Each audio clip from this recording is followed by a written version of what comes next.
ఏమైనా కన్ఫ్యూజ్ అవుతున్నావా ఏంటి? మీ నాన్న బీసీ కాదు, మీ అన్న బీసీ కాదు, నువ్వు కూడా బీసీ కాదు కదా. నువ్వు వెలమ దొరలు అంటారు, చాలామంది మిమ్మల్ని దొంగలు అంటున్నారు. 7 లక్షల కోట్లు అప్పు చేశారు మీ నాన్న, మీరందరూ కలిపి రాష్ట్రాన్ని దరిద్ర అవినీతి అక్రమ రాష్ట్రం చేసింది ఎవరు? బంగారు తెలంగాణని తీసుకొని 2014లో 1,50,000 కోట్లు మిగిలిన తెలంగాణ మీరు వదిలేటప్పటికి 7 లక్షల కోట్లు, అంటే మీ హాయంలో 8 లక్షల కోట్లు కనిపించట్లా. 3 లక్షల కోట్లు సంవత్సరానికి ఆదాయం. ఏమైంది? ట్రంప్ కూతురు వస్తే డ్యాన్సులు వేశారు. మోదీ, మీ నాన్న, నువ్వు, మీ అన్నయ్యన. ట్రంప్ కూతురు వస్తే, ట్రంప్ కాదు. ఇప్పుడేమో బీసీ నినాదంతో సర్పంచ్ల ఎలక్షన్కి వెళ్దామని. ఈ బీసీ బానిసలకు నేను ఒకటే చెప్తున్నాను, బీసీ బానిసలారా బయటికి రండి. వి హనుమంతరావుకి అనేకసార్లు చెప్పాను, లాస్ట్ మంత్ కూడా చెప్పాను. లాస్ట్ మంత్ కాదు, డిసెంబర్, ఈ మంత్లోనే. మధు యాస్కి ఇక్కడ 2 సార్లు ఎంపీ, అనేకసార్లు కలిసాడు. లాస్ట్ మంత్ కూడా ఆఫీస్కి వచ్చాడు. వచ్చి ఇది అది నాకు గిఫ్ట్లు ఇచ్చి సారని మొత్తం షెట్లు ఆడడానికి వచ్చి వీడియోలు చేసుకుంటున్నాడు. ఏమంటే next day Revanth Reddy appointment ఇచ్చి గంట, అంటే నాతో ఆడి వీడియోలన్నీ తీసుకెళ్తే సంవత్సరం నుంచి కలయని రేవంత్ రెడ్డి ఈ మధు యాస్కిని గంటల్లో కలిశాడు. ఇక్కడ అరవింద్ ఉన్నాడు ఎంపీ, ఆయన ఎవరో నాకు తెలియదు, కానీ వాళ్ళ నాన్న నా మిత్రులు శిష్యులు అనేక మీటింగ్లకు వచ్చారు. మా అన్నయ్యకి బెస్ట్ ఫ్రెండ్, చనిపోయినంత వరకు మాట్లాడారు. టీఆర్ఎస్లో ఎందుకు చేరారంటే కాంగ్రెస్ అంత దరిద్ర పార్టీ లేదన్నాడు ఆయన. ఎందుకని అడిగా.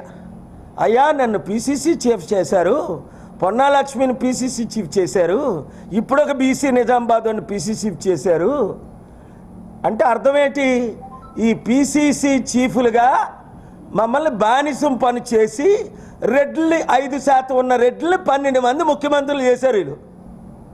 ఇంత పెద్ద మహా మేధావులు బీసీలు, 60% ఉన్న మన బీసీలు, 100 లీడర్స్ ఎమ్మెల్యేలు ఎంపీలుగా చేసిన మన బీసీలు, కాంగ్రెస్ పార్టీకి ఏ రోజైనా చిత్తశుద్ధి ఉండి 78 సంవత్సరాల్లో ఒక బీసీని ముఖ్యమంత్రి చేయలేదని పొన్నాలక్ష్మి రాజీనామా చేశారు. నేషనల్ బీసీ లీడర్స్ అందరూ రాజీనామా చేశారు.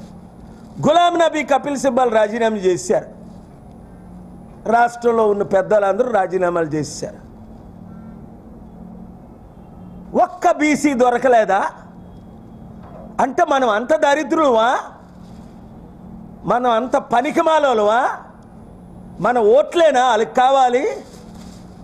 మన సేవలేనా కాంగ్రెస్ పార్టీకి 78 సంవత్సరాలు కావాలి? 2 తెలుగు రాష్ట్రాల్లో ఒక్క రోజైనా ఒక్క బీసీని ఒక రోజుకైనా ముఖ్యమంత్రి చేశారా? ఇప్పుడు బీసీ నినాదం వీళ్ళకి. తల్లి కవితమ్మ, మీ నాన్న ఏమన్నాడు నాతో, అందరితో? దళితులను ముఖ్యమంత్రి చేస్తాను అన్నాడు. ఎలా టోపీలు పెట్టాడు, అందరమే నమ్మాం. ఏ దళితుడినైనా ముఖ్యమంత్రి చేశాడా? బంగారు తెలంగాణ అని చెప్పి అప్పులు తెలంగాణ, దరిద్ర తెలంగాణ, నీళ్ళు, నిధులు, నియామకాలు. నీళ్ళు దాని గురించి మరి చెప్పే అవసరం లేదు, 2-3 రోజుల్లో చెప్తాను ఈ కాళేశ్వరం గురించి వీలైతే. నిధులు అబ్బా మీకెంత? TV9 రజనీకాంత్ అడిగాడు, వాచ్ ఎంత అమ్మంటే 25 లక్షలే.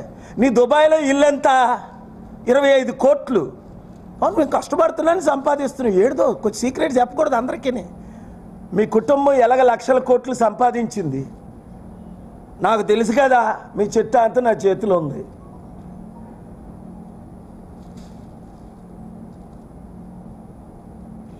సర్పంచులారా మళ్ళా మోసపోతారా మీరు ఈ రెండు పార్టీలు నమ్మి? మోసగాళ్ళే గజ దొంగలను నమ్ముతారు, మోసగాళ్ళు నమ్ముతారు. మీరు కూడా మోసగాళ్ళు అయితే. బుద్ధున్నోడు ఎవడు కూడా వీళ్ళు మరి నమ్మడు. ఎందుకు? రేవంత్ రెడ్డి వచ్చి ఇంకో 1,10,000 కోట్ల అప్పు పెరిగింది. ఇంకా 5 సంవత్సరాలు ఉంటే 5 లక్షల కోట్ల అప్పు పెరుగుతుంది. ఇంకా ఎంతకాలం? నేను ఒకటే అడుగుతున్నా, ఇంకెంతకాలం? ఆ అంబేద్కర్నే 2 సార్లు గెలవలేదు ఈ దరిద్రులు, ఈ కాంగ్రెస్ పార్టీ. అంబేద్కరే రాజీనామా చేశాడు కాంగ్రెస్ పార్టీ మినిస్ట్రీకి. ఇప్పుడు